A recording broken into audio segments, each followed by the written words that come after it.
So think of a launch like a rocket ship that is just beginning to take off.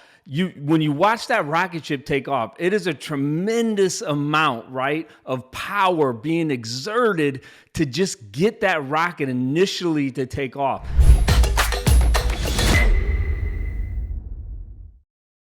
So early on in my Amazon, eBay selling career, I had an experience that really hooked me. So, when you try different things, you're young and you're starting to grow up and you try different sport and maybe it's baseball, right? And you get up to bat and on the first swing, you hit a home run. Well, that's kind of like what happened to me when I first started selling in e-commerce. I had a full-time job, started selling on Amazon part-time, and I was on an online auction locally, which, by the way, there is still gold to be found in auctions. A lot of people don't know this, but you can sell used products on Amazon. And early on, I sold a ton of used products. Well, I was on this online auction early on, and you look at all the different lots, and one of the lots was a lot of what they call dead tech. So there were these DVR recorders. We don't have them really anymore, but they're tiny little tapes that you could record digital content on. And apparently a school was transferring or getting rid of all of their DVR recorders. And on the lot, it looked like there was maybe 2 or 3 of them, right? The picture wasn't very good. That happens a lot of times in online auctions.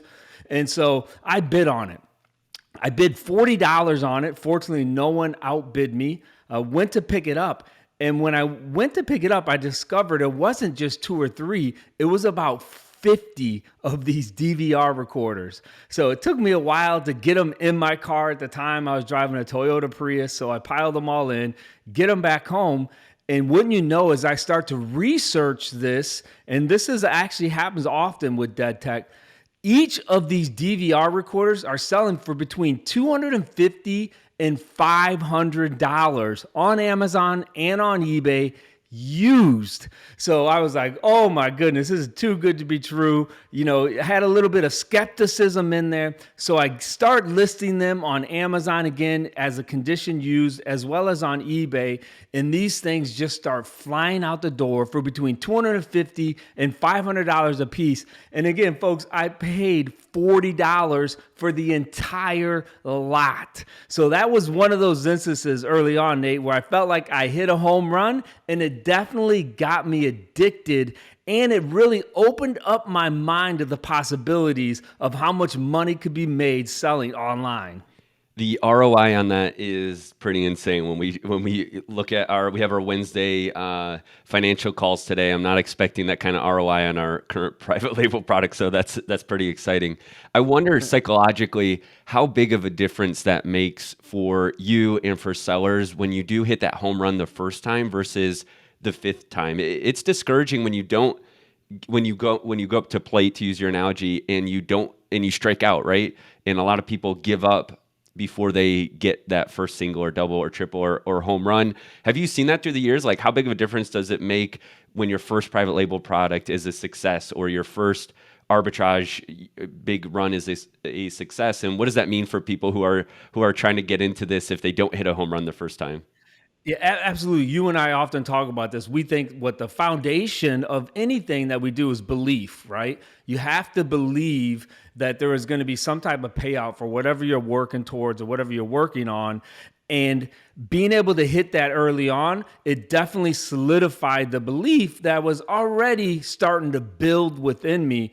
But I do think there are times too. I think of the picture of the miner who's looking for diamonds, right? And he has a pick and he's banging out rock looking for diamonds, and he's been doing it for a long time. And the picture is he gives up. However, if he had swung that pick one more time, the picture shows there was a little cavern full of diamonds that he would get. And so sometimes in life and in business, it does take that kind of effort before you reach the gold, before you reach the diamonds. And so I guess it's one or the other, but it definitely made it easier for me being able to hit that early on. Yeah, I think just some of the best entrepreneurs in the world know when to keep swinging and when to shift direction. It's kind of, some of it's like instinctive a little bit. Some of it is having the right mentors or following the right processes. And having the belief or the proof of concept. Gary Ray talks about this a lot in the Amazon Seller Tribe. Proof of concept. I guess one thing is it's hard to keep swinging when you are literally leading the whole thing. Like if you were the first FBA seller back in what was that, 2007 or 8 or whatever, you might give up because you don't know, it's not a proven concept yet.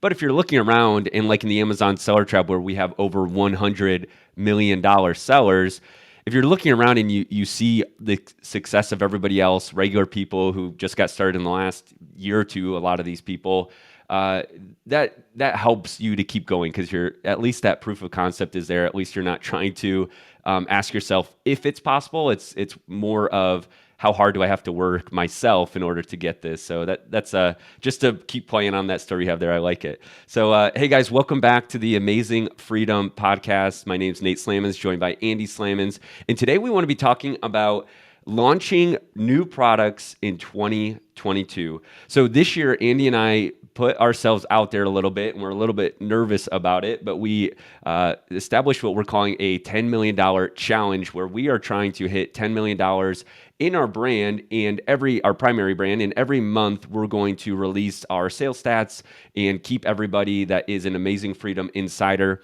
up to date, where we're at, what's working, what's not working, some of the major challenges that we've run into, which we already have run into several this year, and we're not even done with February yet. So that's a little bit frustrating, but we're still seeing a lot of good things also that are going to pan out over the next few months. And one of the things that we did as part of this $10 million challenge is we set a goal to launch a new product line that reaches the 7-figure mark. So we have a couple product lines within our brand, this primary brand of ours, that already is 7-figure categories or niches, you might say.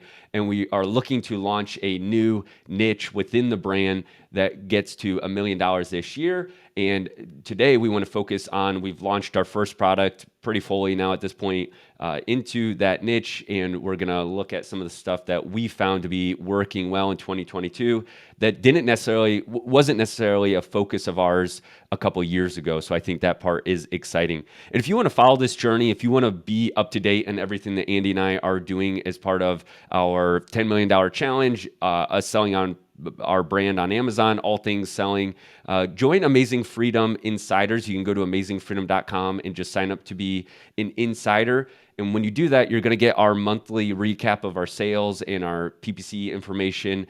You're going to get our weekly newsletter where we lay out a lot of the great things that we're seeing through the week and get updates on our podcast and all of that. So we have hundreds of people that have already become an insider. We're really excited to see that grow. And it's where we're going to keep putting out exclusive content that we are looking to create throughout this year and going forward. So Andy, launching products on Amazon, one of the most interesting topics on Amazon. I think last week we talked about margins, not sales, margins, right? Which is a little bit less sexy than just top line revenue. But launches, that's exciting, right? Everybody that gets into selling your own brand on Amazon, the launches is where it's at, because really it's going to tell you whether your product that you've worked so hard on is successful or not. Usually it can make it or break it in the launch phase. So when we get into this, Andy, before we talk about 3 specific things that we're seeing work well in our brand this year with this new product line, and we've already gotten some 5-star reviews. We've already seen sales both on Amazon and on Shopify. We'll tell everybody how we did that. But could you walk us through a little bit, like the history? You've been selling your own branded products since 2014, I believe. And so you've seen this history of launches through the years. Bring us up to speed, what it was like when you started and where we're at now. Sure. So I just want to say, first of all, launching is super important when you're building your brand on Amazon, or even if you're bundling, right, of name brand products. There are strategies and methods you want to use as a launch. So think of a launch like a rocket ship that is just beginning to take off. When you watch that rocket ship take off, it is a tremendous amount, right, of power being exerted to just get that rocket initially to take off. And with launching products on Amazon, that's where a lot of the power has to be generated early on in order to be successful with that product. So just for folks who are new to the Amazon space, when we talk about launching, think of it in terms of bringing a new product to retail. So I often tell the story. I went into a grocery store and there was a gentleman that had a table set up with salsa. So he created his own salsa brand. And what he would do is, and you see this sometimes, Sam's Club used to do it pre-COVID.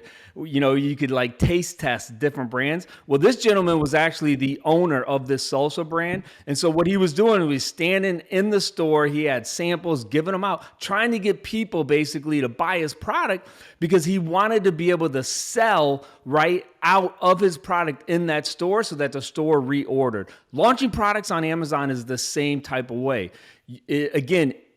For him to drive around to store, he had to have a lot of boots on the ground. Takes a tremendous amount of effort. When you launch products the right way on Amazon, there is effort that you have to put into it. There's thought that you have to put into it. There's strategy. Going back to 2014, it was actually a lot easier than it is now, which is why I'm excited about the podcast today, Nate, and that you're going to be able to share with folks who have brands on Amazon the ways that we've been successful in launching products. Back then, super easy. You could actually give away free product using a discount code, and it would juice your rank on Amazon. So it's going to get you placed really good organically for keywords. And it was completely compliant with Amazon TOS. Amazon at some point recognized that sellers were abusing that system because it was pretty easy to be abused. So they did away with that. Not only that, but Amazon also then recently, about a year ago, they did away with rebates. So a way that Amazon sellers were getting around that is they were giving out rebates. That is no longer available now. So you have to be really creative with the energy and the effort, again, that you take to make that rocket ship take off. And that's what we're going to be talking about today. So if you are building a brand or you have interest, right, in building a brand, you want to pay attention to what Nate's going to share with us. It is super relevant and important in order to get those products seen in organic search the right way. Yeah, so some things have changed over the years, specific strategies on how you can request reviews, how you use services to get reviews, a lot of it around reviews basically, right? And it's typically due to blowback that Amazon will get from news articles or circulations where it comes out that there's this manipulation going on, and it usually happens there first and then Amazon cracks down, right? It's not that they care so much initially, but they don't want bad publicity. And so a lot of it's reviews, but one thing hasn't changed since you started selling to now with these strategies, and that is that Amazon needs to see sales in order to help juice the positioning of search, right? Like you were saying. So that's still the same basically from the beginning until now. In order to help get visibility to your product and launch and rank well, you need to show Amazon that you're going to be able to get sales for your product. Now, there's a lot of factors that go into that, like add to carts and your conversion rates, and the sessions to conversions, how much you're doing PPC, if your product is FBA versus just merchant fulfilled. These are other factors that will go into it, but and keywords that you have on your listing as well, right? Like the more keywords you have on your listing as you start selling, you will start to generate ranking positioning for those keywords that are part of it. And that's why this will be a separate podcast that we do specifically about keywords, but making sure that you have the optimal most number of keywords that you can have on your front and back end and in the right spots, and that you're testing those keywords is just as important, if not more important than ever, as sellers get more and more experience and as more of these data tools come out, to be using those to make sure that you have a very optimized listing, right? So, okay, here's 3 things that we've found this year launching this new product as we try to get to a $1 million new product line as part of our $10 million challenge. So the first thing that we're looking at is making sure in 2022 that you are building your own audience off of Amazon to launch products into. So this is something that, Andy, admittedly, we did not do a couple of years ago for the reason that you already said. You really didn't need to, right? A couple of years ago, you didn't have to have your own audience off Amazon because you could just use a service. You could just use certain methods out there to do giveaways that would not require some kind of external audience of yours. And people that did have an external audience, I'm sure just crushed it and did a lot better. That's usually how this works. Like if you get ahead of the trend and you actually do it, you can probably do much better. But you didn't have to in order to be successful. So Andy, the brand that you launched back in 2014-ish, your first kind of successful private label brand, you sold it in 2021. And I mean, you had no audience. Did you even have a website for that brand? No website, no audience, all on Amazon. Yeah, so no website, no audience. I mean, you just didn't need to, and you got to seven figures, and you had a mid six figure successful exit, right? So that's just what you could do years ago, and now that would be still not impossible by any means, but a little bit harder to do at this point, or just not the optimal way. I mean, you would admit if you were to do it again, obviously you would do it differently. You would have a website, you would build an audience, and you probably would have sold for a significantly higher multiple than you did, but it was possible. You did it, right? And that's the power of Amazon that we're talking about all the time. Like you can be just on Amazon. But now audience building has been a major focus of ours. We, as part of our $10 million challenge, one of the ways we said that we think we're going to need to one thing we're going to need to do this year to get to $10 million is build some of our major social channels more.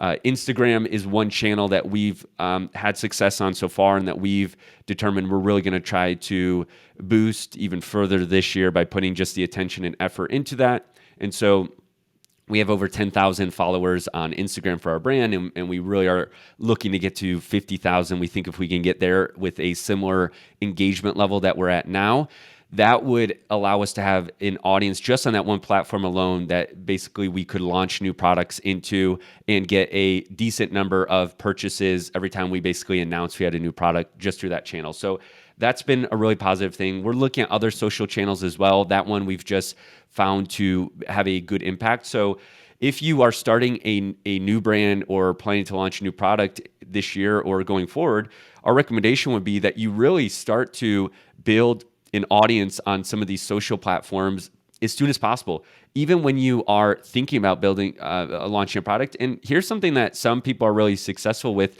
They'll actually talk about their journey of creating this new product along the way. So you might hear this being called building in public. So someone will literally film themselves talking about creating this new, maybe if you're in the pet space and you are bringing in this new dog bone that's supposed to be so much better for pets, you might actually film yourself talking about the process of how you're working with this manufacturer, how you're doing this testing now. And that's one way that you could actually start to build an audience of people who are interested in pets, dogs, are always looking for the latest and greatest in pet health. And they might follow you along on your journey. And if they do, if you can get, let's say you get even just 20, 30, 40, 50 people over a course of a couple of months who are kind of interested in following you, that potentially could be 20 plus people who would be first customers when you are finally ready to launch. Another way to think of it is kind of like how Kickstarters, or what was the other one? Indiegogo or Kickstarter, those were those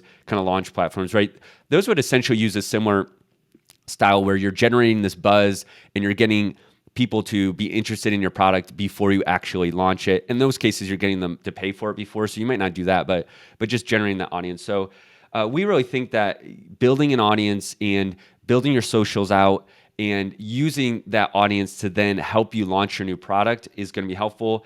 Here's something else that we do there is we will actually use this audience that we're building to test our product. So we'll get our first iteration of our product. If we get samples, instead of ordering just one sample like we used to for us to test, we might order 10, 15, 20 samples and pass those samples out to the audience and allow them to test it for us and give us their feedback for this version 1 and use them as just testers. And if they're actual potential customers, like they actually like these products, they use these products, they're going to be potentially way better feedback testers than you would be able to know yourself. Andy, we sell products that we knew nothing about going into in some cases, right? Not all of our products, but some of our products we've never used before, right?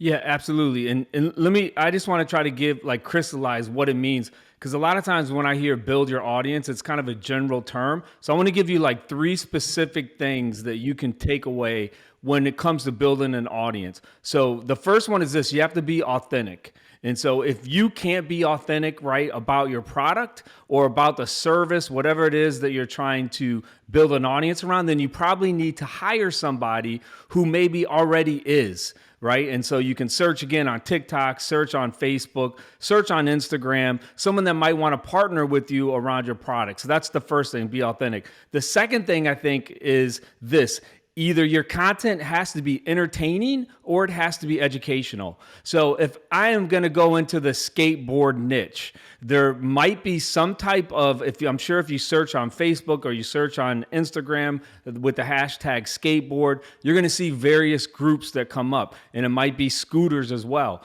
So if you were going to sell that type of product, you might want to create a group around it. I'll give you an idea. Like, what I would do is, if I'm selling scooters, I would try to find like the best scooter parks in America and then create a Facebook group around that. So somehow do SEO, because people, I can remember when my son traveled, when we were going across California, he had a scooter and we were always trying to find the best scooter parks, right? In California. And so, something as simple as that is creating a group around maps that have the best scooter parks, right? Where again, you are providing educational content. And then if you can combine that with entertaining content, like what we talked about a few weeks ago with the brand Liquid Death, who, just created this viral video, cost them $1,500. It was an extremely entertaining video. That's some very tactical ways that you can start, right, to build an audience. Yeah, that was those are amazing ideas. I'm thinking of my kids watch this silly guy named Blippy on YouTube, or like now he's on like Amazon Prime or something. I don't know if you ever seen that guy. Your kids aren't young anymore, so Blippy basically, I think he got his start by going to these really cool like indoor parks, like he's climbing the stuff, and now he goes to like outdoor water parks and all the roller coaster rides. So that's this guy's entire channel. He's got millions of followers and his own e-commerce product line. He's done a really good job productizing his media following, but that's what he did. He basically, grown guy towards kids, goes to parks and just talks about it in a silly voice, and he blew up. So I like that idea around scooters, whatever, is going to the very best parks out there in the world, and that's how you start. Yeah, great idea. So number one is to build that audience. Andy just gave us some really good tips on how we would actually potentially go about building those audiences, being authentic, and making sure that you are being creative or educational. One of those, or exciting, entertaining, is really good ideas. And so again, I can't stress enough to get your products into the hands of other audience. Like I think that's one thing that we're doing more now, Andy, than we ever used to. We basically just kind of guess based on our own testing and kind of what we thought, and we're not always the best judge of our products. Ever since like our recent product, we got it in 20 people's hands before we actually went live with it, and we made some changes based on the feedback we got. And it made us feel way better when the majority of the feedback we got was overwhelmingly positive. So it was 90+% positive. And that made us feel like, okay, yeah, like let's launch this. Let's start spending PPC. Let's go aggressive with it, because our test size has given us some initial feedback that's way better than nothing. So that's one big difference that we're doing now with our audience. So you got to build that audience and use that audience to get feedback. And then last thing I'll say about the audience is get creative assets from your audience. So we call these user generated content. UGC is a phrase or a term you'll hear out there. And so we'll ask these people that we give these products to test for us, we'll ask them to give us some creatives, some videos, some images around it that will be used as part of our actual launch. So again, none of this has to do with sales on Amazon at the moment, or reviews or anything. We're not incentivizing this. This is, hey, will you test this product and will you give us some creatives, and then we can use those creatives in our ads on and off Amazon. We can use those in our actual Amazon listing images if they give us the okay to do that. and we can use those as part of some kind of email marketing campaign. It's social proof. If you have different people using your product, you could do it internally in a way that looks good. Maybe if you have, yourself and a couple people do the product, that's one way, but it seems more authentic when you get real users. And a lot of times those people are then, when they see themselves in your media, are kind of excited to share that product. Like, they feel more like loyal brand ambassadors for your product line. So that's what we found. All right, number 2 is use influencers and affiliates aggressively. We've been super aggressive. We actually set a target this quarter, so in Q1 of 2022, to get 30 new affiliates for this specific product line that we are launching. And here's something that I haven't talked about yet. We are splitting our affiliates into a couple basically types. We are looking to do basically like tier 1 and tier 2 affiliates. And you might have a different name that you call these, like VIP affiliates or something, but we'll have these tier 2 affiliates that are kind of the general affiliates that are normal. And then we'll have these tier 1 affiliates that are the VIP affiliates that get some kind of additional benefit, but we expect some more out of them. So we're going to expect them to be posting about our products a certain amount of times a month. We're going to be expecting them to generate a certain number of sales even in a quarter or a month to kind of maintain this tier 1 status. And then as a tier 1, they might get a higher affiliate percentage for that category or across the board. And that's what's incentivizing them. But it's kind of locking them into this more commitment with you. And something else around that is we're sending weekly emails to our affiliates to try to keep encouraging them. And then our influencers, so the difference between affiliates and influencers is typically affiliates you are paying on commission, whereas influencers, you're typically paying them some kind of fixed or recurring fee, typically monthly in our case. But we have had a lot of influencers who have promoted our product simply because we gave them the product for free. We have good, valuable products. Some of our products are kind of a higher price point. So sometimes just getting your product in the hands of people and then asking them to promote it or saying, hey, I'll give you this product for free if you're willing to promote it on your channel, is a good way that we've grown then our Instagram and social channels more.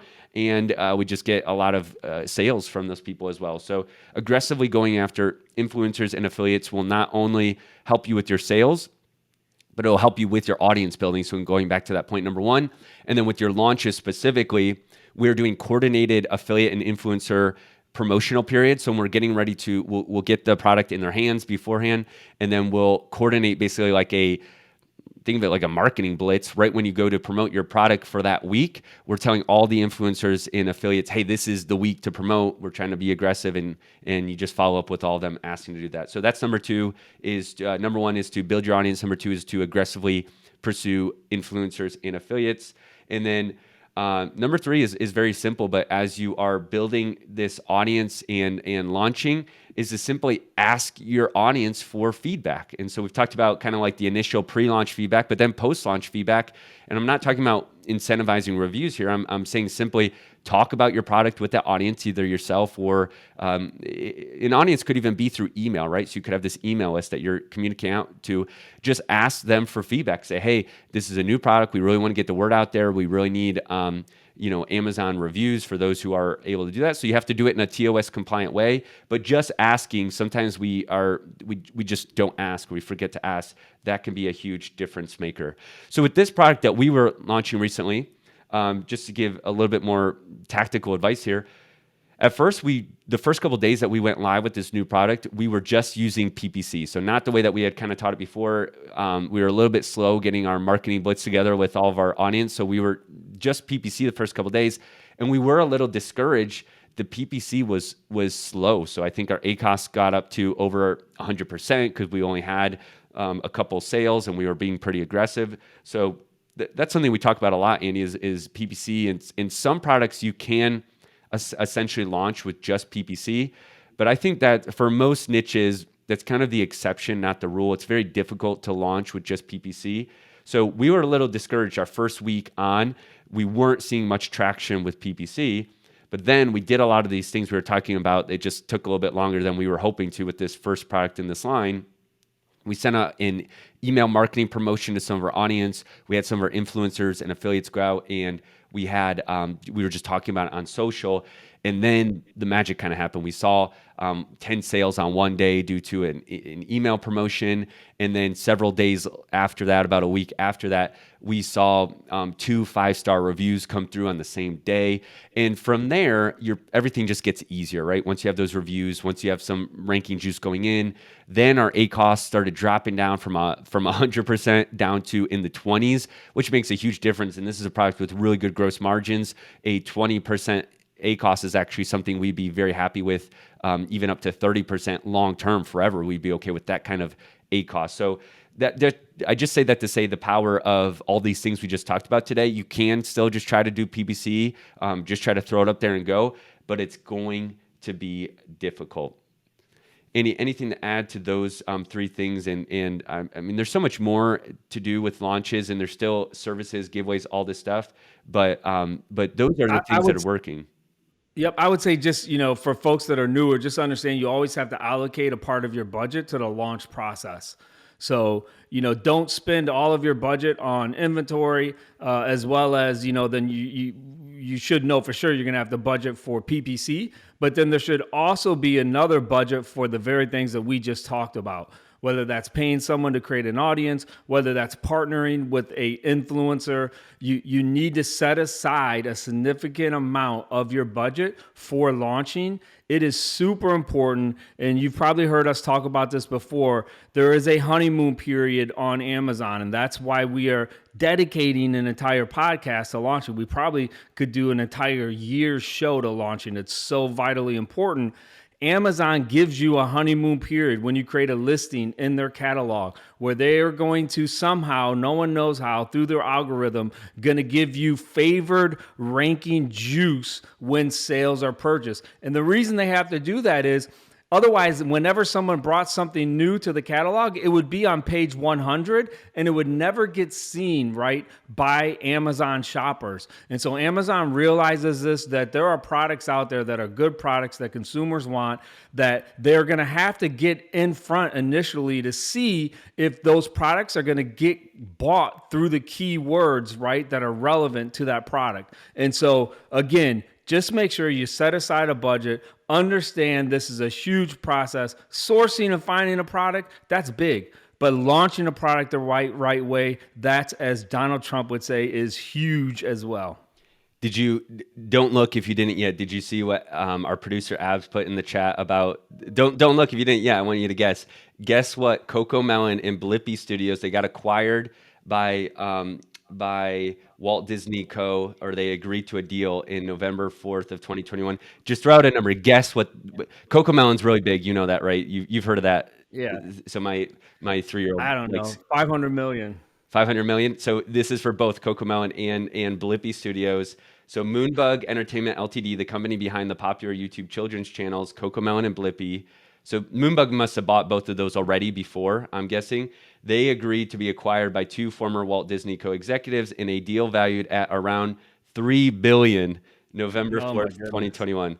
So that's the power of media, right? And it's crazy. The reason they do that is because you have like the actual media value there, right? Of those adding value to Netflix and whatever else. But then you have the physical good. Like I said, like Blippi and Coco Melon both sell a ton of physical products. Actually, in our Amazon seller tribe, I'm pretty sure just today I saw a bolo recently thrown out related to bolo, meaning like a product to look out for on the shelves, about Coco Melon, right? So these are just products. The products around these media giants could last for a long time.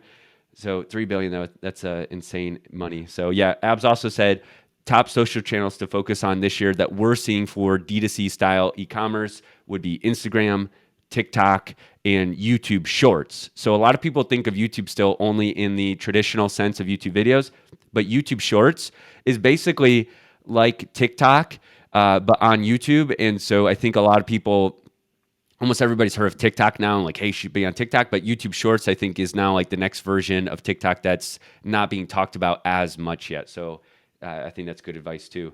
So, all right. So, launch is so important. Like you said, we're going to keep talking about that through this year because it's a topic that we really can't exhaust. There's so much around it. And every time we launch new products, we learn something new. We'll keep talking about that. Now, on the topic, I want to cover an Amazon news thing real quick, Andy, that you just sent to me earlier today. We're talking about launches, and every time you talk about launches, you think about reviews, which we've talked about a little bit. But wanted to throw this out there. If you could summarize this for me, what happened? We all know that you have to be careful when it comes to Amazon TOS. And so in the news, it just came out yesterday that Amazon sued a couple review services. Essentially, break that down for us. Yeah, so Amazon is super concerned. They want their platform to be a trusted platform.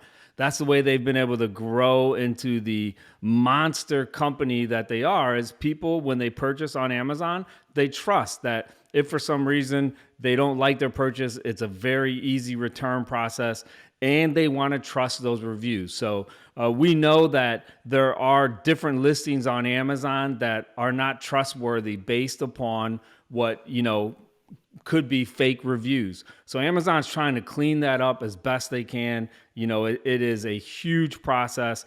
Two companies that were doing black hat tactics to game Amazon, basically to get fake reviews. Amazon is now going after. For all of us that are legitimate sellers, we're pleased with this. Again, just like any platform, it can be a wild, wild west. And at times when you see your competitors that are using black hat tactics and cheating, it can be a very frustrating experience. So we're happy. We continue to applaud Amazon. We wish they would allocate more resources to going after the bad actors on the Amazon.com platform. Hopefully they'll continue that pursuit, because it makes those of us who go by Amazon TOS, just gives us a lot more competitive playing field. And it was like October or November that Amazon came out with that actual news headline of TOS change, specifically calling out rebates, I believe, at Q4 of 2021. Do you think Amazon kind of threw that out there and then gave some of these services that they were already investigating, almost like that fair warning, and then waiting to see if they would, I guess, self-shut themselves down? And if they would have, just guessing here, but I wonder if Amazon, a lot of times they'll not retroactively go back, right? They won't penalize those people who were doing something gray hat before they officially come out and denounce it. But in this case, what's your just guess opinion? Do you think some of these services, if they self-shut down, would Amazon have left them alone? Yeah, no one really knows for sure, but we do know that people are greedy. And so services that potentially could be making, millions of dollars a month, they have a hard time turning off that faucet unless they're forced to turn it off. So that would be my bet. Like you said, that we do know a number of services that when Amazon came out with that, they immediately shut it down, right? But for folks who like the money coming in, they may need their hand forced, and that's what it looks like Amazon's doing. Yeah, it's hard to turn it off when when the dollars are still rolling in. All right, so something to be aware of. If you're not aware of that, obviously just be careful with the services that you use. Just like any service that you connect to, any data provider, anything, Amazon always says, hey, the data provider, they're going to do their best to make sure they're good actors, but ultimately as a seller, you're still responsible for the services that you're using or the tools you're using, which seem unfair sometimes, but something to be aware of. All right. Hey, Andy, there's a really cool story in Amazing Freedom about an Amazon seller tribe couple that has just a really cool story I wanted to read for you here. So this was posted in the tribe back in December from Jenny. She says, Jim and I started selling on Amazon in the summer of 2017. Knowing little to nothing, we joined a few Facebook groups and learned the basics. With $50 in our pocket, we ventured out. $50, right? That's not a lot of money when it comes to starting a new business. What do they say? What you always throw out the stat? What's the average dollar amount you need to start like a new Taco Bell or McDonald's franchise? You need a lot of money, like Subway. Talking 250 to 300,000. Yeah, and I think for some of the premium things like Chick-fil-A, it's even a lot more than that. So $50 in our pocket. We ventured out and bought used books at garage sales and Goodwill. This sounds like what you were talking about just a couple weeks ago. Jim continued to work full time. Also, your advice to all people, I think, who go on this journey. While I sat at my desk trying to learn as much as I could about selling on Amazon, we moved on to buying at Walmart and Target, making progress, but it was slow, some wins, but lots of losses. I always knew we were missing something, but could never quite pin it down. Then, in the winter of 2020, we joined Amazon Seller Tribe. Then, in the summer of that year, we signed up for Tribe for coaching. That's when it all changed. In 1 year, we went from 40,000 a year in sales to 50,000. So what is that? 12x in a single year after joining Tribe and Tribe coaching. She goes on to say the wisdom and knowledge that Gary and Gay and all the other coaches shared catapulted our business beyond our wildest dreams. The missing something was found in Tribe. A bonus of being a member of Tribe is that we've also gained wonderful friendships and knowledge from other members, which has been an absolute gift. As a result, we now have a mindset about how business works and what it takes to make it grow. That was the missing link that took us from slow growth to turbo boost, she says. And then she goes on to say, thank you, Gay, Gary, Andy, and Nathan for following your dreams and goals. It's had a ripple effect on ours. Greatest of all, thanks goes to our Father in heaven, our Lord and Savior Jesus, for prayers answered. God bless you all for sharing your wisdom and guidance with us. And then she posts a screenshot of them hitting $500,000 in sales. I mean, just an incredible story. Again, what business is there out there that you can start with $50 in your pocket besides maybe selling drugs or something? What can you do legally to start with $50 and turn it into a 500,000? I don't even know, is that 10,000x or 1,000x numbers there? But what can you do to go from there? I mean, pretty incredible, right? Yeah, and it's mind blowing. We say this often. There are over 100 members of our Amazon Seller Tribe who sell over $1 million a year in a rolling 12-month period. I don't know any other Amazon training group that can boast a statistic like that. So just like Jenny said, I just get blown away. I think a lot of people, when they start selling on Amazon, they tiptoe in. And just like we talked about earlier in the podcast, there comes a point where, do you really believe in this model or not? And tiptoeing in, you kind of treat your business like a hobby, and you don't really understand or see the potential of selling on Amazon, especially because of FBA. But then as you get around other people, and I often say this, who are of average intelligence, I say this often, I'm a person of average intelligence, who are hitting 500,000, 750, $1 million. We had a gentleman last night during our Tribe 7 coaching series. He sold over $7 million in 2021, and he used to work at Taco Bell. So about 6 years ago, he was a Taco Bell employee. Now he sells over $7 million on Amazon. He's a part of the Amazon Seller Tribe. So again, great story, great encouragement and inspiration from folks who, again, may have full-time jobs yet are selling $500,000 a year. I actually just had 3 couples that are newer sellers over at our house over the weekend. And again, there's one seller there. He has a full-time job and he's selling over $500,000 a year on Amazon, doing everything right out of his house. So that is super exciting. And again, just super encouraging when new people come into the tribe and their eyes are open to the possibilities.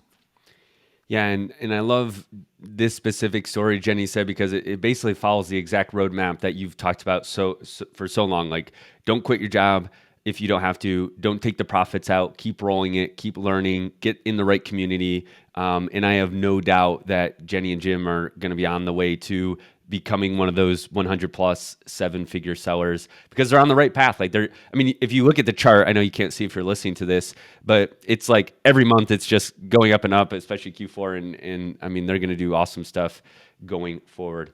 Hey, Andy, before we wrap up here, I want to talk about AMZ Pro and something that I think surprises a lot of sellers, especially as they're newer or sellers who are busy operating their business, right? And so you're just trying to sell more products and you're not worried about kind of the leakage that occurs in your business. I know that's a word you've used a lot, whether it's like returns and refunds, or even if you have like an Amazon warehouse, leakage occurs, right? Where stuff disappears, it breaks, In a Walmart, for example, they have a leakage amount that is essentially shoplifting, and I forget what the stat is, but it's shockingly high in a way. A lot of these retail stores, I think Home Depot, it's pretty high too. So there's this leakage that occurs, and entire people at these massive multi-billion-dollar companies are dedicated to reducing leakage, right? Because it directly affects your bottom line. Last week we talked about margins,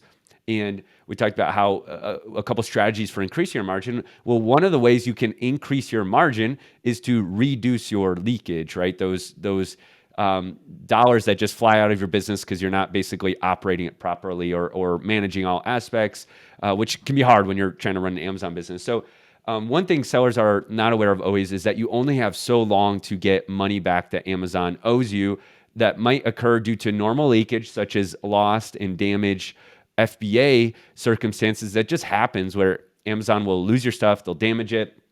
A customer will get a refund for a product but never return it, and Amazon doesn't automatically reimburse you like they're supposed to.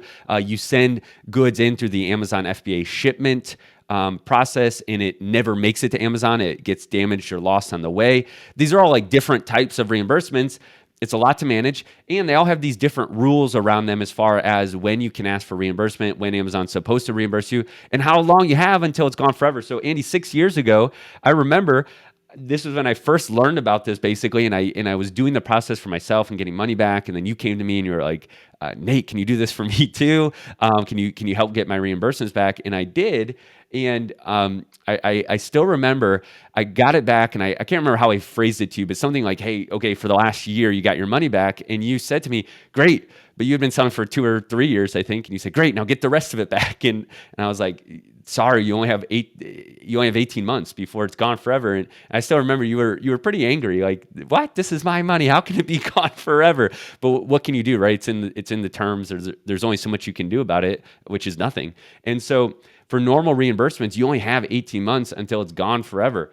For FBA shipments, it's actually less. You only have 6 to 9 months, depending on some of the check-in stuff, before they say that's no longer able to be reconciled, and you need the proof of purchase invoices or whatever.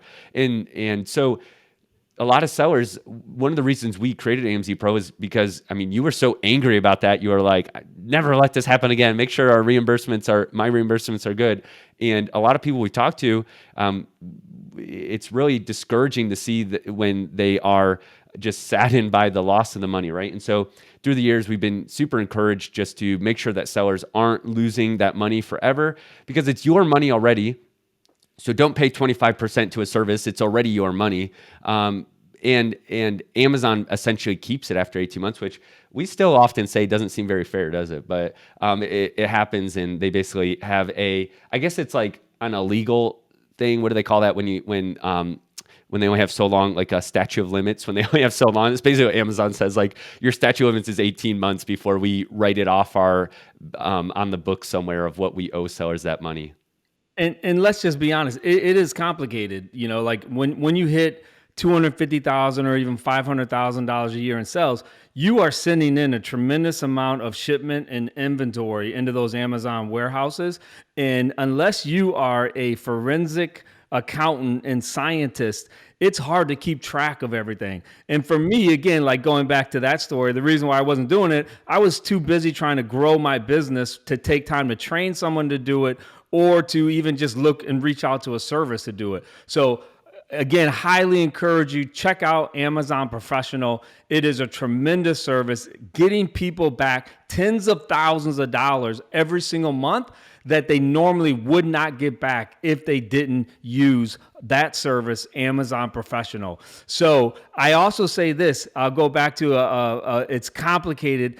I have a friend who owns a restaurant in the area, and he felt like some of his steaks were going missing. So he orders, like from the food service, like 100 steaks a week, right? He's got a big back room, of cooks. So he's got probably like 12 or 15 cooks, people coming in and out. So he's like, doggone it, I feel like I'm leaking steaks, so I'm going to keep track of them, right? And so he'd get 100 steaks in, and he created some type of elaborate system. Well, that lasted for about a month before he figured out, man, I'm spending so much time trying to keep track of how many steaks I have. It's not worth it. I'd rather just leak it. Well, you don't have to be like that. You don't have to lose steaks in your Amazon business when you use a service like Amazon Professional.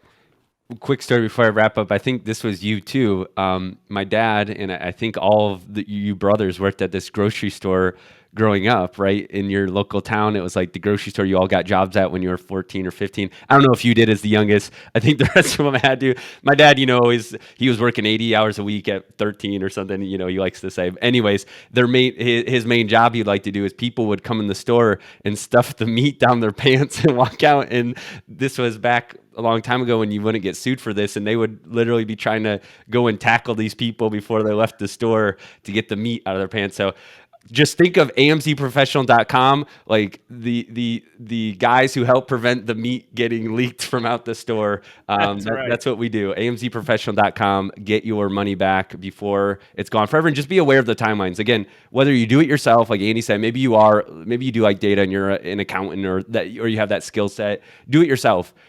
Or use something like AMZ Professional. Don't give 25% of your money away. Just don't do that, and don't let it go to Amazon. Don't give 100% of it away by waiting too long. So, all right, Andy, that's launching. That's selling on Amazon. That's some inspiration for anybody who's looking to get to the 7-figure mark. Like I said earlier, if you haven't yet, really encourage you to go to amazingfreedom.com and sign up to be an insider. If you didn't hear last week, we released our January magazine. That was we were really impressed by it, at least. And soon we'll have our February magazine released. That's going to be just as good. And so if you sign up to be an Amazing Freedom Insider, you will get that notification. You'll get that magazine sent right to you. And everything else that Andy and I are doing, again, if you don't know who we are, we own a portfolio of brands that does $15 million a year. We've been selling on Amazon for 9 years or so now. And through that time, we've thankfully been able to help some people get things right along the way. We've been able to share some of the mistakes that we've learned that hopefully help others avoid it. But we've also seen a lot of sellers quit. And so a lot of sellers fail when it comes to selling on Amazon or struggle along the way. We don't want you to be one of them. We want to give you the lessons we've learned, and that'll do it. Thanks, Andy. Hope you have a good rest of your day. See you guys.